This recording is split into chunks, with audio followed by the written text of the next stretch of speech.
What's up, YouTube? Zach's back with another attack, and today we got the last part of our Tailosive Tech interview with Andrew Erickson. And today we're going to be talking about such things such as the Apple ecosystem becoming too big to handle, negative reactions to Andrew having a YouTube channel, and the weirdest fan interactions that he's had to deal with being a bigger YouTuber in the platform these days. So I can't wait for you guys to hear the end of this interview that we did, but first, my electric toothbrush broke today, so I had to switch to my acoustic. Zach's back with another attack, so come on in and just relax. Hit subscribe and join the fun. You're Zach to the future now, son. So a minute ago you were mentioning how as a tech channel you kind of have to buy the iMac Pro and the MacBook Pro and then the iPhone 8 and the iPhone 10 and everything. So do you think Apple will ever kind of hit a critical mass? Do you think the ecosystem may eventually get so big that they can't maintain it, and either that or people just won't be able to afford to get everything and it'll start to lose the interaction between everything because people won't have everything? Yeah. Well, I mean, it's fair to say now, I think that you could agree most people who own Apple products don't own the entire ecosystem. Right. Yeah, and it's already kind of at that point, as in, you know, obviously the most popular Apple product is the iPhone. Most people have one of those. But and it's statistically proven that most people who own an Apple product own more than one on average, but that's not to say that, you know, they own 7 or 8. And definitely as we're seeing a decline in the use of desktops and even laptops not being that useful anymore, a lot of people can get by in work and in school and in life with just an iPad and an iPhone, and that's all they need. Or sometimes even just an iPhone. I got through a lot of high school just using a phone, and that was before the Apple Watch, and that was before I needed an iPad or a MacBook. That was all I needed. So, yeah, I think as the next extension to the Apple ecosystem is going to be, well, the HomePod, first of all. But after that, likely augmented reality glasses or something like that. It could start to become easily overwhelming, and I think that the Apple sheep that buy everything in the ecosystem probably are going to be a very small piece of the Apple customer base. I think priority of them all are just going to own iPhones, maybe a couple iPads or an Apple Watch, but for the most part, only like techie professionals, like people who edit video or edit pictures or need coding and stuff like that, are really going to have the need to buy a desktop or a laptop even. Because for basic consumer tasks, an iPad can really get it done. You don't need to buy a MacBook to write papers or to watch videos or Netflix. You don't need a laptop for that, especially when laptops are costing, you know, $1,400 and more. But yeah. Even if it's something where like Apple can't keep up with updates for everything and things start to, like the priority of what needs to have updates and what features go on what, do you think that that'll become an issue as more products get introduced? Yeah, I mean, and in a way it kind of has already, if you consider like think of all the changes we've seen in the iPhone lineup in the past 5 years, but think of all the changes we've seen in the iMac lineup. You know, it's not been very, very substantial, and we see something like the iMac Pro, which looks really, really cool, and it's very, very powerful, but design-wise and feature-wise, Mac OS doesn't change that much. You know, they don't think of that many substantial things to add to Mac OS. That's why you don't see me talking about, you know, top 10 favorite Mac OS changes, is because I probably can't even name you 10 Mac OS changes, like with High Sierra, is that they get performance better, but Apple's going to update and support the things that are the most successful. And right now, and for the next 10 years, likely, it's going to be the iPhone. That's why you see pretty substantial changes with iOS between 9, 10, and 11. A lot's changed. And you see the diversification with the iPhone lineup. We now have an iPhone brand new from Apple starting at $350. And it extends all the way up to $1,200. So diversifying a lot because they know that everyone buys these things and they want to make sure that there's one for everyone.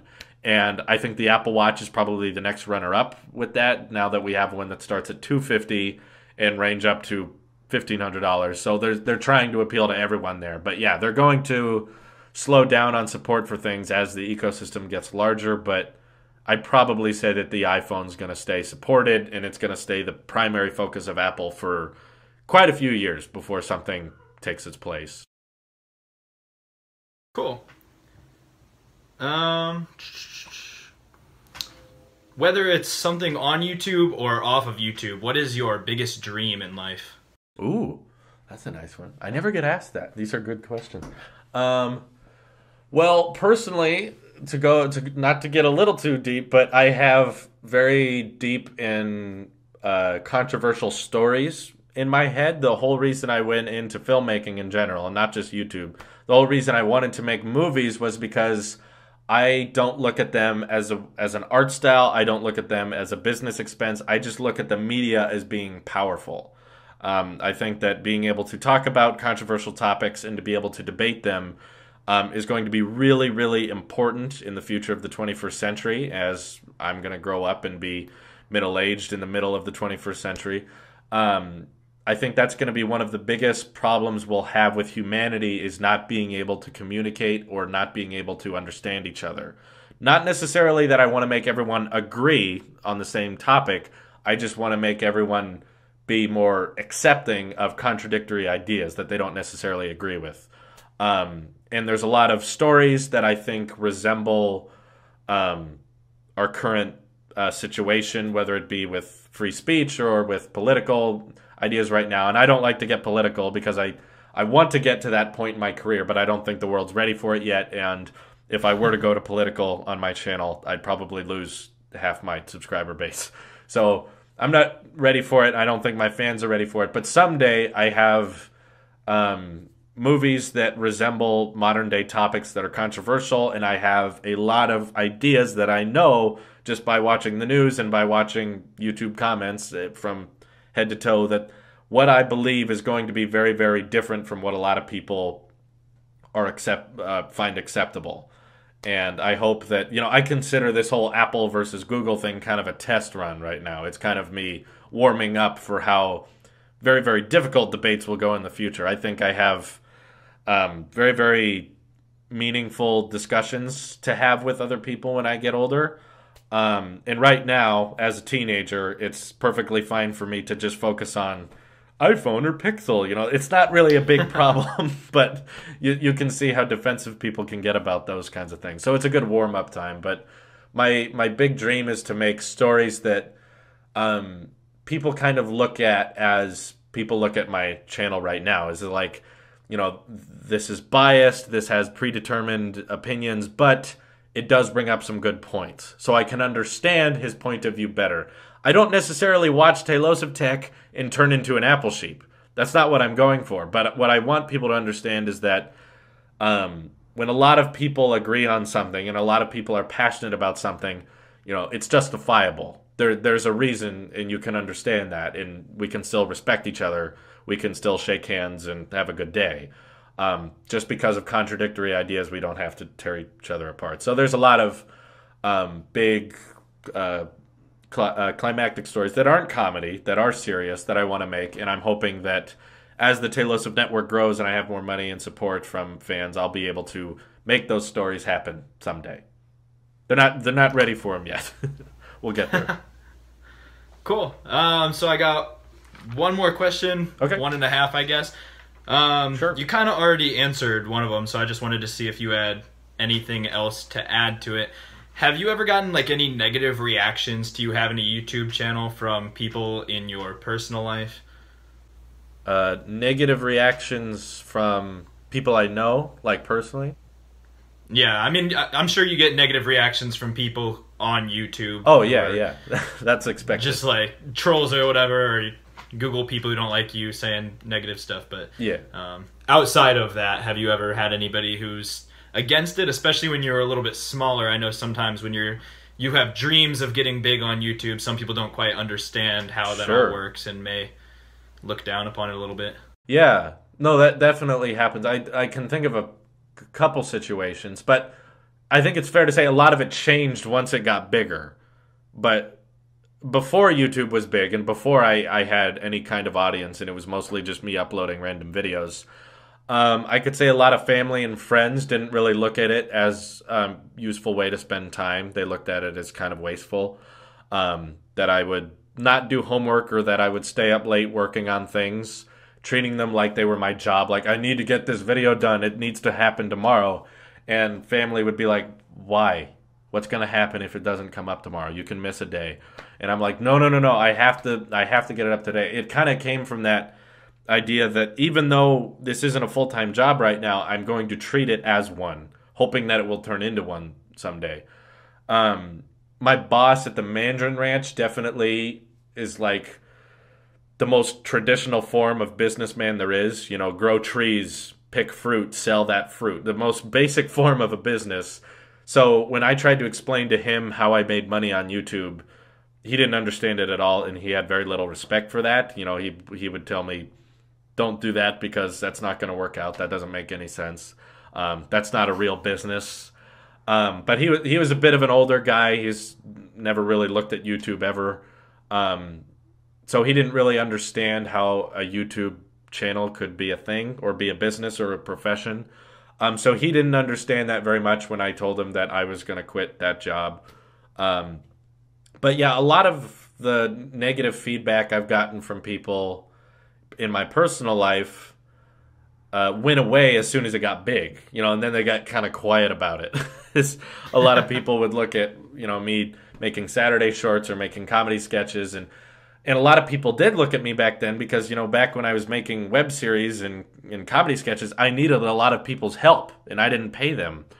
I was asking friends to come over on weekends and come over after school and do a lot of work for a movie, you know, be running around in the heat or be jumping over fences or be putting on military outfits, all of it for 10 to 50 views. You know, it didn't seem worth it in the long run, and everyone would keep looking at it like, Drew's that movie guy, you know, why would he care about this kind of thing? Why does it matter? Why don't you focus more on school?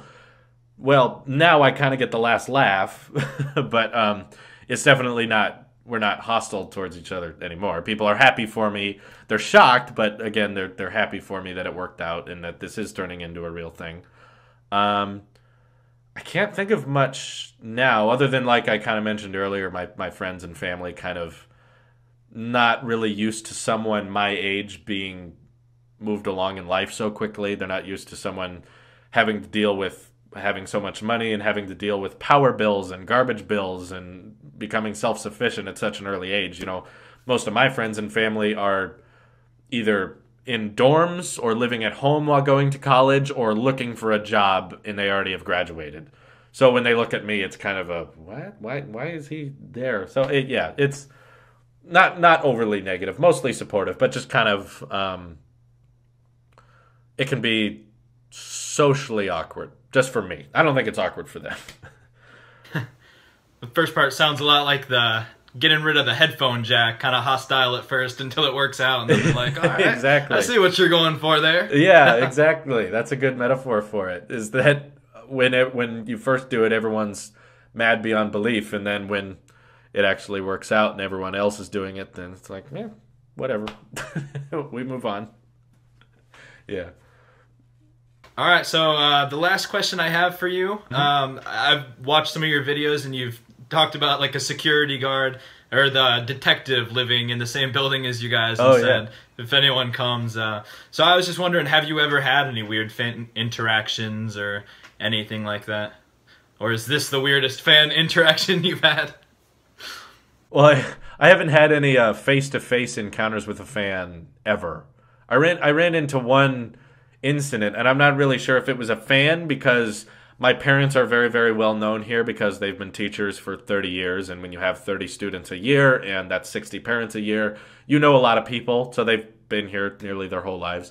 So and it's a small town, so a lot of people actually know me and know Tailosive because of me, not because they found Tailosive and then found me. But one time I was in a McDonald's, and a kid had my videos playing on his phone, and he held it up to me and said, "Is that you?" And I was like, "Yeah." And he went, "All right, I got you." And then he left. That was, I don't know why he felt the need, but he was kind of a younger kid, so I'm assuming he may have heard of me because one of my parents was his teacher or something, because I'm pretty well known at my parents' schools because they'll play my videos when not much is going on in class. So they pretty much a lot of people in town know about me, but it's not because of YouTube. It's because of my parents, and they've been here a long time, and they started a charter school. But we have ran into weird situations with people online. They never have threatened to come here or have ever stalked me down, but there have been people who have tried to figure out where we are or where we live. There was one specific incident in which a fan tried to get my friend Dan from Tailosive Movie Reviews. He found out where he worked and then found out who the manager of that location was and tried to get Dan fired.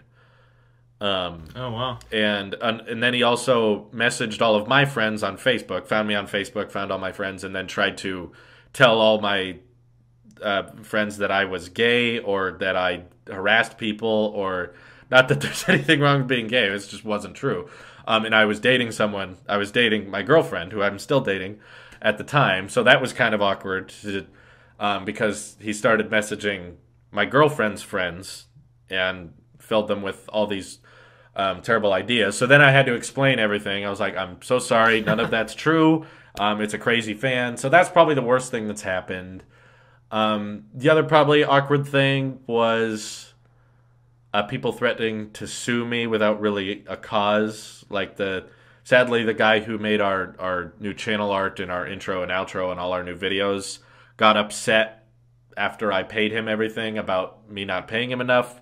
So then he threatened to sue, and I said he had no claim, and that kind of got hairy fast, and he never really said he was sorry about it, but we just kind of assumed nothing would happen, and so far we've been fine because we know he doesn't have any legal action against us. So if we did go to court, nothing would happen. But yeah, for the most part, everyone's been pretty nice, and we try to keep our location hidden, not because we're worried about someone breaking in and robbing the place. That's not what I'm concerned about. It's more about just when people have personal information, they try to blackmail you into stuff. They try to, as that guy did. You know, he tried to find where I lived and my phone number and my email address and said, I'm going to tell everyone this if you don't give me blah, blah, blah. So face-to-face, nothing that bad has happened, but online it can get creepy fast.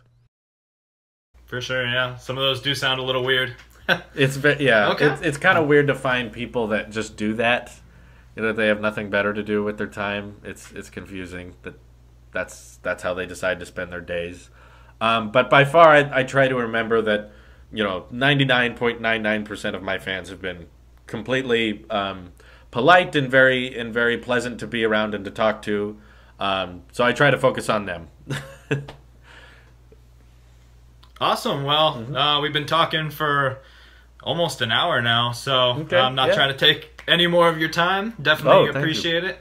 I appreciate you contacting me, and I hope the shout out helps you out, and I hope this helps you out. I want to see other people grow up just like I did. Cool. Well, thank you. Hope you have a great rest of your day. Thanks. You too. Have a good one. Thanks. Thanks for watching, guys. I hope you really enjoyed all 3 parts of this interview that we did. I'm sorry that I lost the video. It was an issue with the screen recorder. It was an issue with the screen recorder, and it wasn't anything that could really be helped. I did everything I could, but I tried to make the most of it. After that, hopefully you still enjoyed what was here. I was able to still use all of the audio, so that was really cool. But guys, there's lots of other great content, so hit that subscribe button so you don't miss any of it. Make sure you subscribe to Tailosive Tech and Tailosive Food and Tailosive Talks and all of these other channels that the Tailosive Network has going on. They're really great. But in the meantime, guys, I'm Zach. Don't you do crack, and I'll catch you in the future.